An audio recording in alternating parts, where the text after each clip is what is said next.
Bonjour à tous et bienvenue dans un nouveau tutoriel Scratch V8. Aujourd'hui, j'aimerais vous montrer comment utiliser la fonction de publication qui fait partie de la nouvelle boîte à outils collaborative de Scratch V8. Avec cet outil de Publish, vous pouvez uploader votre travail vers YouTube, Vimeo ou bien directement vers Scratch Web. Et vous pouvez ainsi publier un simple plan ou bien un construct complet avec inclus les versions et inviter d'autres personnes à revoir votre travail à travers un simple navigateur.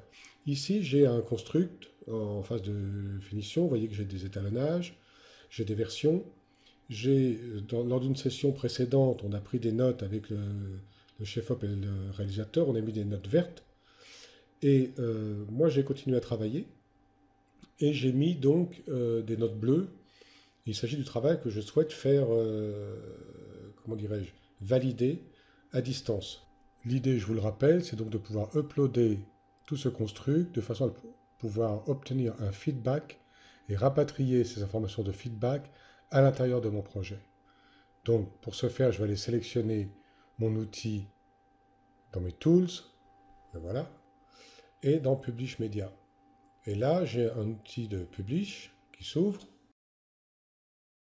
Et là, je vais pouvoir uploader donc vers Scratch Web, YouTube, Vimeo. Donc, je vais sélectionner où.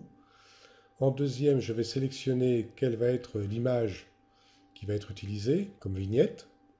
Donc évidemment, c'est pratique si j'ai des ouvertures au noir. Titre et description qui seront le nom de la vidéo et sa description. Ensuite, le menu Action, où là, je vais créer une nouvelle publication. On verra tout à l'heure que je peux charger les métadatas d'une publication existante ou bien updater une publication existante.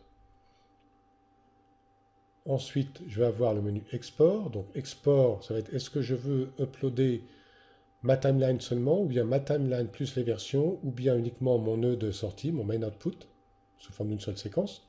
Le contenu va être ou bien des vidéos, ou bien des images fixes, auquel cas l'outil de Count va me permettre de déterminer le nombre d'images fixes que je veux par plan.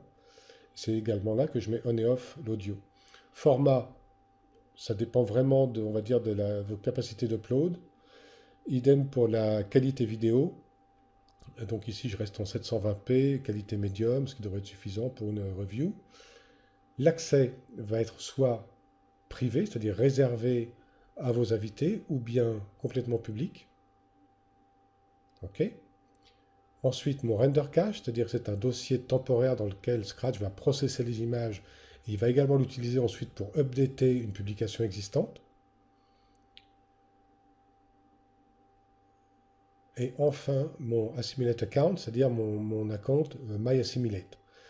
Donc, il vous faut un account de publish. Vous pouvez en créer un directement depuis le site myassimilate ou bien nous contacter au support pour qu'on le fasse pour vous. Ensuite, une fois que tout ça c'est fait, je vais pouvoir ajouter des subscribers. Les subscribers sont les personnes que vous allez inviter. Elles n'ont pas nécessairement besoin d'avoir un compte publish, elles ont juste besoin d'un myassimilate. Mais on verra tout à l'heure qu'elles reçoivent automatiquement un login et un mot de passe. Ce que je peux faire aussi, c'est ne pas les rentrer ici, mais le faire plus tard. Donc je fais un start. Donc Scratch commence à calculer les images. Voilà, dans le background. Donc puisque c'est une tâche qui se fait en background, je peux moi de mon côté continuer à travailler. Donc me promener dans mes constructs, revenir dans ma process queue. Et dans ma process queue, je vais découvrir que Scratch est actuellement en train d'uploader les éléments vers le serveur myassimilate. Voilà, une fois que c'est fait, je peux quitter Scratch, je rentre dans mon compte myassimilate, je vais dans Scratch Web, et ici vous voyez que je me retrouve dans une interface qui ressemble au construct. Donc j'ai une partie publique qui est accessible à tout le monde, qui a un compte myassimilate, pardon. Tandis que dans la partie privée, je n'ai que des constructs, soit qu'on a partagé avec moi, soit que je partage avec d'autres. Okay, donc vous avez ici le construct que je viens juste d'uploader. Donc on retrouve bien les différentes versions, on retrouve bien les notes. Donc je peux sélectionner un plan, j'aurai ces métadatas qui s'afficheront sur la droite. Voilà. De la même façon, si je sélectionne un plan, je vais lire ce plan. La barre d'outils en bas me permet également soit de jouer tous les plans, soit de lancer un diaporama des images fixes que j'ai créées. Et ce que je peux faire également, exactement de la même manière que dans Scratch, c'est éditer les notes existantes, ou bien en rajouter, ou bien le faire en cliquant directement dans le coin supérieur droit. OK? Donc maintenant, j'ai ici un petit bouton avec 3 points, puisque c'est moi qui ai créé ce construct. D'accord? Je vais pouvoir le lancer, et là, vous voyez que j'ai un bouton d'admin. Je suis admin de ce construct. Donc on va aller regarder un petit peu ça. Je vais prendre le bouton admin. Là, j'arrive dans mon interface d'administration. Je vais pouvoir modifier donc le titre et la description. Plus bas, je pourrais rentrer le nom et enfin, les emails des invités. Et si on va vers le haut, ici, j'ai un Back to Publication List qui m'affiche toutes les publications que j'ai déjà réalisées. C'est également ici sur la droite que je vais pouvoir gérer mon compte, c'est-à-dire que je peux également rajouter des publieurs, des publishers, que j'autorise donc à publier au sein de ce compte, si j'ai une équipe, etc. Pour l'instant, on va retourner dans notre publication, la voilà, et je vais aller vers le bas. Je vais cliquer le petit bouton Email Subscribers, et je vais rentrer un premier email qui va être celui de Laura. Et quand ça sera fait, elle recevra automatiquement un email avec un login et un mot de passe. Voilà. Ciao, this is Laura. I just received an automated email from Daniel about sharing with me his online construct. All I have to do is just click on the link. I already have a MyAssimilate account, but if this wasn't the case, one would have been automatically created for me. Here we go. I now have access to the construct. So let's see. I can select clips and play them, or I can play the whole timeline. As Scratch Web is primarily for review, I cannot change the editorial, but I can easily browse through all the versions, viewing either the movies, or if they're available, click through a slideshow of stills. When reviewing these shots, I have the option to add a sticky note onto the shot, exactly the same way as in the Scratch UI. A possible way to use the sticky notes is to assign a color to each reviewer. For example, I could be purple. Alternatively, I can just add my name to each comment. So let's add some comments. The way Daniel and I organize this published construct is that the red notes on the shot represent shots that needs to be reviewed. The blue notes represent the test that Daniel did and he would like to know my opinion on them. So let's have a look at this. I can just play the shot to review it and then review the test that he did. I do think this is too dark and maybe needs to have a bit of warmth into it. So let's put a note in there. Change the color of the note so that it will be purple and you know that it's my comment.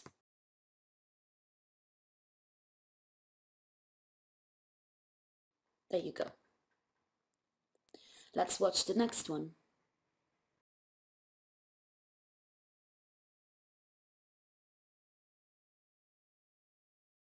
I quite like the contrast that he added in this one.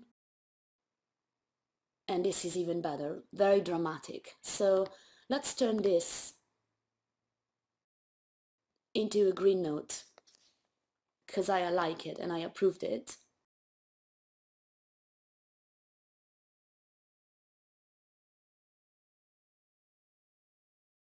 Let's watch the last one. Okay, this probably needs to be more contrasty. Okay, let's see what he did. That's too blue for me. Still too dark. Oh, that's better, but it still needs to be more contrasty and warmer. Okay, so let's add a note there.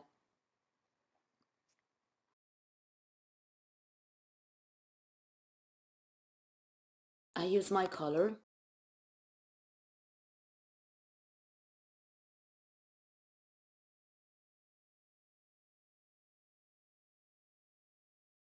There you go. Okay, I'm happy for this, so I'm just gonna leave it and wait for Daniel to review and see what he thinks. Ok, retour du côté Scratch. Dans la section admin de mon Scratch Web, je peux voir qui a accédé au construct. Ici, par exemple, je vois que Laura y a accédé le 4 juin. Donc, ce que je veux faire maintenant, c'est charger ces modifications dans mon projet. Donc, je rouvre mon projet, je retrouve donc mon construct dans l'état où je l'avais laissé. Et là, je vais donc dans mes tools, je prends mon Publish Media, et ici, je vais aller choisir le Load Publication Metadata, c'est-à-dire que je vais aller chercher les métadonnées qui ont été modifiées. Je fais un Start, et Scratch charge donc ces métadonnées.